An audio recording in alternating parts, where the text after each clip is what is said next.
हमारे कुछ क्वेश्चंस हैं जो कि आप बताइएगा कि पहला क्वेश्चन तो ये है कि हमें गोबर कहाँ से लेने चाहिए। गोबर कहाँ से लेना चाहिए? तो देखिए, जब भी इस तरह का कोई फार्म सेट करें जहाँ पे आप वर्मी कंपोस्ट बनाते हैं तो एकदम ध्यान दें कि आपके आसपास कोई गौशाला है कि नहीं। अगर पास में कोई गौशाला है तो आपके जो गोबर का प्राइसेस है वो काफ़ी कम होंगे। जनरली गौशाला में 800 से 1000 रुपये तक गोबर का कॉस्टिंग आ जाता है। अगर इसको दूर से ला रहे हैं तो ट्रैक्टर लोडिंग पेट्रोल ये मिला के गोबर आपके फार्म तक आते आते करीब 2500-3000 हज़ार तक ये जा सकता है। तो इस चीज़ को थोड़ा सा समझें और गोबर कोशिश करें कि ऐसा जगह से आप पूरा जो फार्म ही है वर्मी कंपोस्ट का, इसको ऐसा जगह में आप सेट करें जहां आसपास आपको गौशाला मिले। अब दूसरा यह है कि अगर आपने सेट कर लिया और मान लीजिए आसपास कहीं गौशाला नहीं है तो आप गौशाला के लिए आप कोशिश कर सकते हैं आसपास के जगहों में जाके आसपास खोजें कहाँ से गोबर मिल सकता है।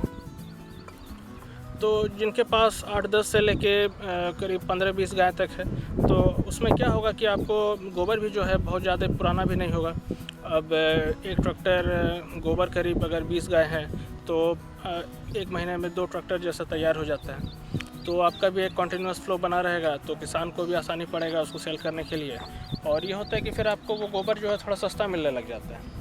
अब किसान का ऐसा है गौशाला में एक रेट हो जाता है कि एक पर्टिकुलर रेट है इसी पे देंगे, लेकिन किसान का है कि उसको अगर वो अपना खेती में उस गोबर को नहीं यूज़ कर रहा है तो उसके लिए गोबर है कि उसको क्या करे गोबर का, तो आप उसको ख़रीदेंगे तो वो आपको सस्ता में दे देगा। तो जिस तरह से आपका यूनिट बढ़ेगा फिर उसी तरह से आप इसी तरह का और किसानों को कांटेक्ट कर सकते हैं।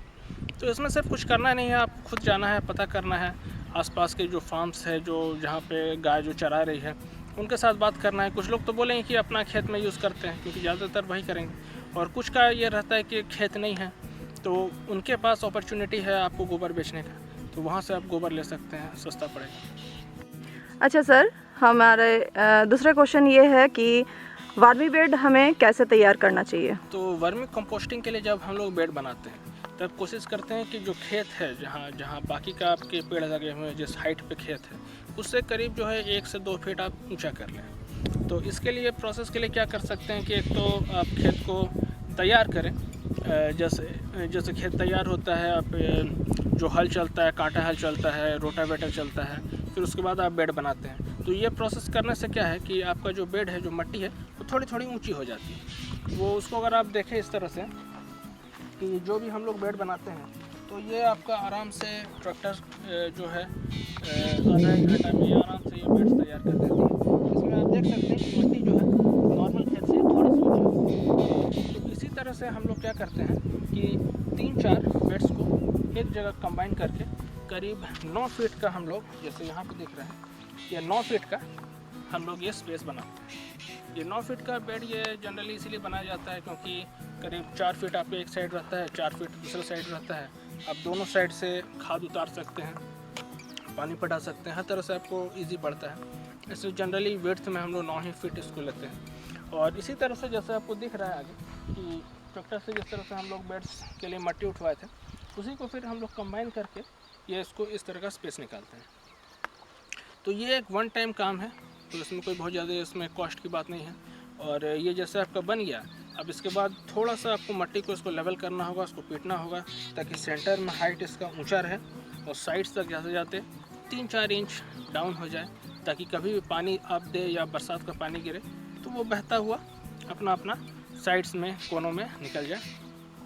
तो ये पहला प्रोसेस है। इसके बाद क्या है कि ये थोड़ा सा आपको मिट्टी को प्लेन करना होगा और उसके ऊपर आराम से एक प्लास्टिक बिछा दे, थोड़ा मोटा प्लास्टिक ले ताकि काफ़ी दिन वो चले। और वो आपका सेकंड पार्ट है, जैसे ही आपने प्लास्टिक बिछा दिया, साइड्स में आपने ईंटा लगा दिया, फिर जैसा कि आपको ये दिख रहा है कि इसी तरह से ये सिंगल 4.5 फीट का बेड है, इसी का हम लोग डबल लेके चलते हैं जनरली। तो यहाँ पे क्योंकि स्पेस कम था तो इसलिए हम लोग एक सिंगल लिए थे। तो इसमें इस तरह से वही सेम प्रोसेस है और उसके ऊपर हमने गोबर रखा है, साइड्स में ईंटें हैं और उसके ऊपर एक जूट का हम लोग बैग दे दिए। जूट का बैग हम लोग इसलिए देते हैं ताकि छांव बना रहे, नमी बना रहे, जल्दी सूखे नहीं। और बीच में जो गोबर हम लोग दे रहे हैं, इस गोबर को पहले हम लोग 10 से 15 दिन पानी देते हैं, इसका जो भी मीथेन गैसेज है सब निकल जाती है। और उसके बाद हम लोग एक बार इसमें जो अर्थवर्म्स है हमारे आइसिनिया फेटिडा, उसको हम लोग दे देते हैं और फिर जूट का बोरा से ढक देते हैं। फिर डेली सब पानी देना रहता है। तो बेड बनाने का बस यही सिंपल प्रोसेस है। हमारा थर्ड क्वेश्चन ये है कि गोबर कितना पुराना लेना चाहिए।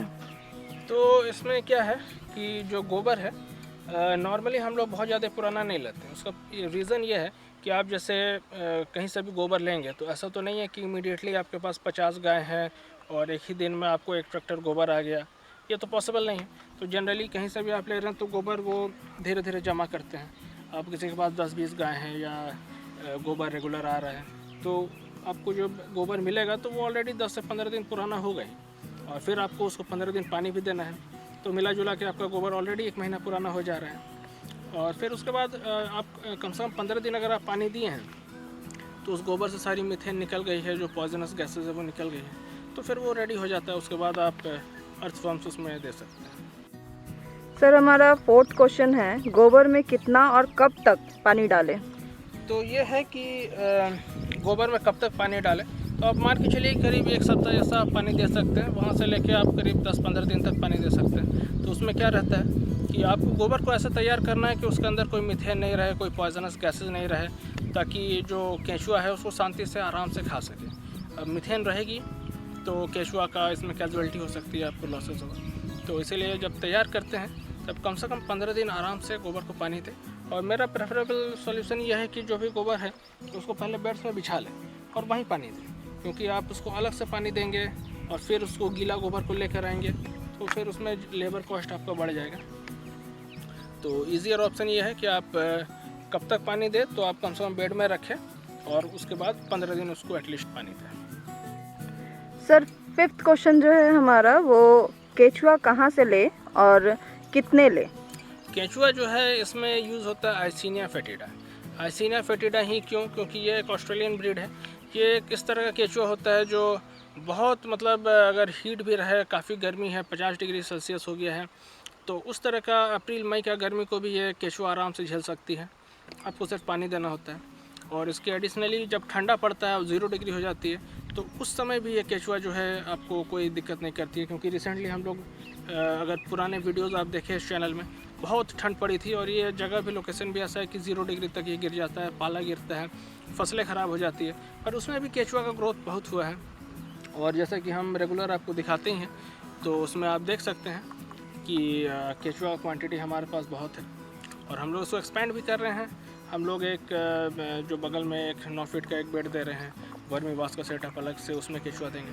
तो हमारे पास केंचुआ इस वक्त बहुत है। तो अगर आपको केंचुआ लेना है तो आप हमसे भी ले सकते हैं। हम लोग इस वक्त जो केंचुआ है हम लोग इसको 100 रुपये किलो में प्रोवाइड कर रहे हैं। और प्लस मार्केट में भी जो रेट्स है आप इसको चेक कर सकते हैं। और इसमें यही है कि थोड़ी सी ट्रांसपोर्टेशन रहती है, वो सब हम लोग मैनेज कर लेंगे। फ़ोन नंबर्स दिया हुआ है, आप उस पर कॉल कर सकते हैं। और ये केंचुआ बहुत जगह अवेलेबल है, अगर आपको लग रहा है तो आप इसको सर्च कर सकते हैं नेट पे भी, और आपको हो सकता है आपके लोकल एरिया में भी आपको मिले। तो जहाँ पर भी आपको आसानी से मिल जाए वहाँ से आप ले सकते हैं। सर हमारा अगला क्वेश्चन है, वर्मी कंपोस्ट कब तक तैयार हो जाता है और उसे बेचे तो बेचे कहाँ। वर्मी कंपोस्ट जनरली जो तैयार होती है वो डिपेंड करती है कि आपका केंचुआ का डेंसिटी क्या है। बहुत लोग आपको नेट पे भी आप देखते हैं, कोई बोलता है कि 3 महीने में, कोई 4 महीने में, कोई बोले 40 दिन में तैयार हो जाता है। तो जनरली क्या रहता है कि फर्स्ट बैच में जब आप केंचुआ कहीं से ख़रीद के ला रहे हैं तो आपका बैच में उतना अधिक केंचुआ नहीं होगा, तो इसीलिए तब आपको बनने का प्रोसेस स्लो रहेगा। पर इन टाइम जैसे जैसे आपका फार्म ग्रो करता है, केंचुआ की क्वांटिटी मल्टीप्लाई करके इंक्रीज़ करती है, तो उस समय क्या होता है कि आपके जो ये कंपोस्ट बनती है जल्दी बन जाती है। हमने जो नोटिस किया है इसमें करीब 3 महीना हो रही है। आप पुराने वीडियोस में भी देख सकते हैं, हम लोग फुल्ली इस बेड को कवर किए हैं वीडियो में एक डिटेल के साथ। तो ये करीब 3 महीने में तैयार हुई है। तो उस हिसाब से देखा जाए तो ये करीब 4 फीट का चौड़ाई है, 30 फीट का लेंथ है और 2 पार्ट में है। और इसमें करीब 1 ट्रैक्टर जैसा गोबर लगता है जो कि 1500 किलो के आसपास है। और जो केंचुआ की आपको क्वांटिटी देनी है वो भी उसी हिसाब से करीब 30 किलो जैसा एक बेड में हम लोग केंचुआ देते हैं। तो ये इस हिसाब से देखा जाए तो करीब 3 महीने में ये होती है। अब इसके बाद जब ये केंचुआ की क्वांटिटी बढ़ेगी तो ये 3 महीने के बजाय 2 महीने में तैयार हो जाएगी। फिर हो सकता है कि 40-50 दिन में भी ये तैयार हो जाए। तो लगभग यही रहता है। सर नेक्स्ट क्वेश्चन हमारा ये है कि जो वर्मी कंपोस्ट आपका बना हुआ तैयार है उसे हम फसल में कैसे अप्लाई करेंगे? हाँ, तो इसका एप्लीकेशन के लिए क्या है कि अगर आप घर के लिए अप्लाई कर रहे हैं और आपको गमले हैं उसमें आपको लगाना है, तो अपना अंदाज़ा से एक मुट्ठा वर्मी कंपोस्ट आराम से उसमें दे सकते हैं। लेकिन जब इसको आप फसल में दें, अपना खेत में दें, तो अगर आप 1 एकड़ में दे रहे हैं और कोई भी आप सब्जी लगा रहे हैं और स्पेशली अगर आप फर्स्ट टाइम अप्लाई कर रहे हैं, तो इसमें आराम से आप 4 टन तक आप वर्मी कंपोस्ट दे सकते हैं। इसके बाद आपको बहुत ज़्यादा गोबर या किसी भी तरह की केमिकल फर्टिलाइजर्स को देने की ज़रूरत नहीं, इसी से मैनेज हो जाती है। इन टाइम क्या होता है कि नेक्स्ट टाइम जब आप फिर फसल ले रहे हैं और कंपोस्ट ऐसा है कि ऐसा नहीं कि आपने दिया और तुरंत ख़राब यूज़ हो गया पेड़ से या कुछ वेस्ट हुआ। और काफ़ी बार गोबर देने से क्या होता है कि गोबर एक तो ख़त्म हो जाती है और रहेगी तो दीमक खा जाएगी, और कंपोस्ट में दीमक लगती नहीं है।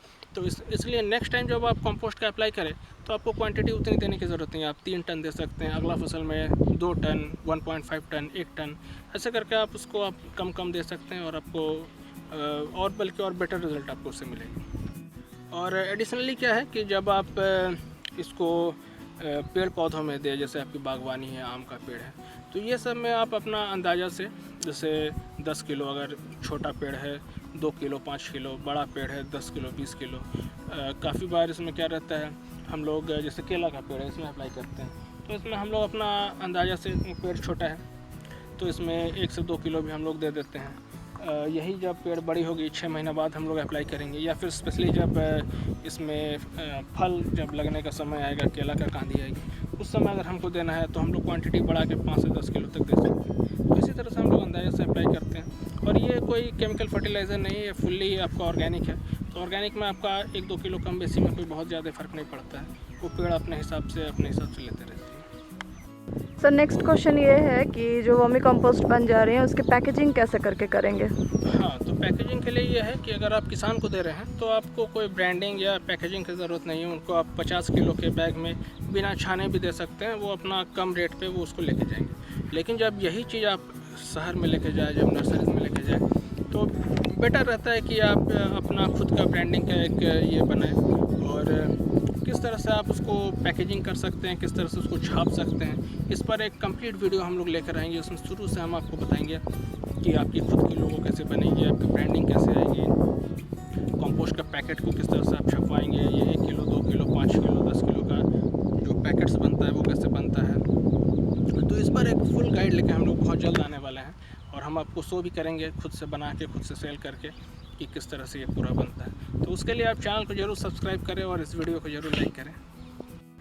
सर अगला क्वेश्चन ये है लोगों की कि आप वर्मी कंपोस्ट के साथ साथ जो ज़मीन बाकी रहती हैं उनमें और कौन कौन से फसल लगाए जा सकते हैं जिससे कि हमें और लाभ हो सके?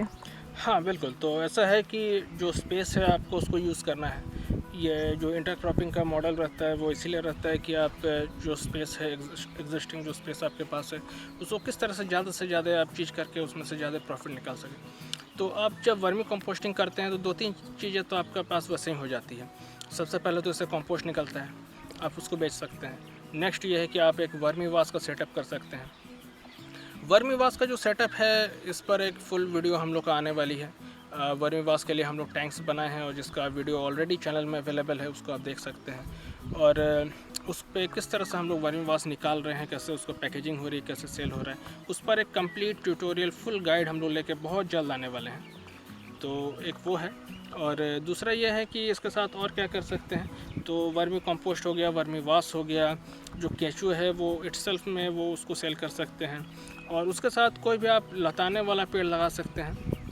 लताने वाला पेड़ों में ये है कि जैसे आप ये कंपोस्ट का बेड है, इसको छांव चाहिए, तो अगर जैसे एक बांस वहाँ लगाते हैं, एक बांस यहाँ लगाते हैं, और इस तरह से इसमें लताने वाले तोरई हो गया, खीरा हो गया, इस तरह के आप दे सकते हैं। बेले जो करेला हो गया, जो पूरी तरह से ऊपर जाएगी तो नीचे आपको इसको शेड भी प्रोवाइड करेगी, और साथ ही साथ आप उससे जो भी आपका फसल है उससे आप सब्जियां भी ले सकते हैं, बेच सकते हैं। तो उस तरह का भी आप मॉडल इसमें अप्लाई कर सकते हैं। सर लोगों की एक बहुत कॉमन क्वेश्चन है कि हम वर्मी कंपोस्ट का बिजनेस करके क्या लाखों करोड़ों कमा सकते हैं? देखिए लाखों करोड़ों तो आप किसी भी चीज़ से कमा सकते हैं। ये है कि आप कितना मेहनत करते हैं, कितना स्पेस में करते हैं। किसान जो फसल भी उगाते हैं 1-2 एकड़ में है, उसी को जब एक्सटेंड करते हैं तो उसमें से भी बहुत प्रॉफिट्स आती है। वही सेम जो उनका सब्जियां निकल रही हैं, उन सब्जियों को प्रोसेस कर सकते हैं। प्रोसेसिंग का यूनिट बना के उसको एक तरह से आपका अपग्रेड हो गया। आप फल बेच रहे हैं, उससे अच्छा है उसको सिरप बनाइए, जूस बनाइए, उसका केचप बनाइए। उसी तरह से जैसे कोई सब्जी है तो सब्जी आप बेच ही रहे हैं, उसके साथ उसका सीड्स बनाइए। एक सीड बैंक भी आपकी तैयार होगी, सीड्स का पैकेजिंग होगा, उसको सेल कर रहे हैं तो पैसे तो आप कमा सकते हैं। तो उसी तरह से वर्मी कंपोस्टिंग में भी है कि आपके जो किसान ले जा रहे हैं वो बल्क क्वांटिटी में ले जा रहे हैं। इसी को आप छोटे पैकेजिंग में इसको तैयार करें, करके आप इसको अमेज़ॉन फ्लिपकार्ट में बेचें। आपको वही सेम कंपोस्ट, वही चीज़ आपको एडिशनली जो है अधिक रेट में मिलेंगे। फिर उसके अलावा क्या कर सकते हैं, वर्मी वाश का इसमें है, केचुए सेल कर सकते हैं। इन सब के साथ आप और क्या क्या कर सकते हैं, कि ये है कि जो हम लोग बनाते हैं DAP जो बनती है, जो कि केमिकल से बनती है, बहुत ही ख़तरनाक है। आप यूट्यूब में देखते हैं DAP डाल दीजिए, तुरंत बोल देते हैं। DAP डाल के आप किसी का हेल्थ ख़राब करेंगे। पैसे कमाने के और भी तरीके हैं, किसी को कुछ और कर लीजिए आप, इससे अच्छा है कि केमिकल्स जहर का ये सब काम करने के बजाय। तो ऑर्गेनिक में जब हम बात करते हैं तो DAP के लिए एक सॉल्यूशन आती है जिसको हम लोग प्रॉम बोलते हैं। तो इसको कैसे बनाया जाता है, ये भी आपका कंपोस्ट से ही बनता है। और उसका जो एक प्रोसेस है पूरा, हम लोग प्रॉम पर एक फुल वीडियो हम लोग लाएंगे, किस तरह से ऑर्गेनिकली, किस तरह से गोबर केचुआ से हम लोग एक प्रॉम बना सकते हैं, जो कि DAP का एक ऑर्गेनिक अल्टरनेटिव आएगा, जो कि फुल्ली हेल्दी है, आपका हेल्थ के लिए अच्छा है। तो इस तरह से जो कंपोस्ट आप बना रहे हैं उसके साथ आप प्रॉम बना सकते हैं। फिर और भी इसमें हम लोग कुछ बताएंगे किस तरह से आप और फर्दर इसको अपग्रेड कर सकते हैं। इसमें नीम की पत्तियाँ डाल सकते हैं। फिर इसी तरह से जो दूसरे भी ऑर्गेनिक में जो ऑप्शंस आती है गौमूत्र से, वो सबसे भी आप इसको और स्ट्रॉन्ग बना सकते हैं और एक्स्ट्रा इसको रेट्स में बेच सकते हैं। तो मैं ये नहीं कहता कि आप करोड़पति बन ही जाएंगे, लेकिन ये है कि आप इससे और पैसे कमाने के भी इसमें अपॉर्चुनिटीज़ हैं। तो हमारे भी इसमें होंगे, हम भी इसमें धीरे धीरे और इसमें एडिशनल प्रोडक्ट्स लेंगे और फिर हम आपको बताएंगे कि किस तरह से इसका बाकी चीज़ों का भी कैसे सेल होता है। Okay, thank you sir. तो आगे की वीडियोस में भी इसी तरह के हम लोग डिटेल्स देंगे, किस तरह से हम लोग काम कर रहे हैं उसको करते हुए आपको फुल्ली दिखाएंगे, सब चीज़ शो करेंगे, कैसे सेल हो रहा है, कैसे हम लोग अप्लाई कर रहे हैं इसको खेत में। तो इस सब चीज़ों के लिए ज़रूरी है कि आप इस चैनल को सब्सक्राइब करें, इस वीडियो को लाइक करें, अपने फ्रेंड्स को ये वीडियो शेयर करें। नीचे सारे बटन्स दिए हुए हैं, वीडियो देखते देखते भी आप लाइक कर सकते हैं। आप चाहे तो इसको शेयर के जो ऑप्शन है वहाँ से लेके आप इसको अपने फेसबुक के पे जो टाइमलाइन पे वहाँ की शेयर हो सकती है। जो ग्रुप से आप व्हाट्सएप ग्रुप में ज्वाइन कर रहे हैं वहाँ पे आप इसको ले जाके शेयर कर दे सकते हैं, ताकि आप सबको पता चले कि किस तरह से ये चीज़ें आगे बनती है कैसे, क्योंकि ऑर्गेनिक है तो आपका हेल्थ के लिए अच्छा है। तो दूसरे भी जानेंगे तो वो भी अच्छी चीज़ खाएँगे, अच्छी चीज़ कंज्यूम करेंगे। और हमारा यही टारगेट है इससे कि जो भी चीज़ आप खाएँ, जो भी सब्जियाँ बने, सारे हेल्दी तरीके से बने, ताकि आगे चल के हमें कोई हेल्थ की इशूज़ नहीं हो। तो दोस्तों, ऑर्गेनिक खाइए, ऑर्गेनिक उगाइए और ऑर्गेनिक सारी दुनिया को बताइए कि ऑर्गेनिक क्या होता है ना सर? धन्यवाद। Thank you.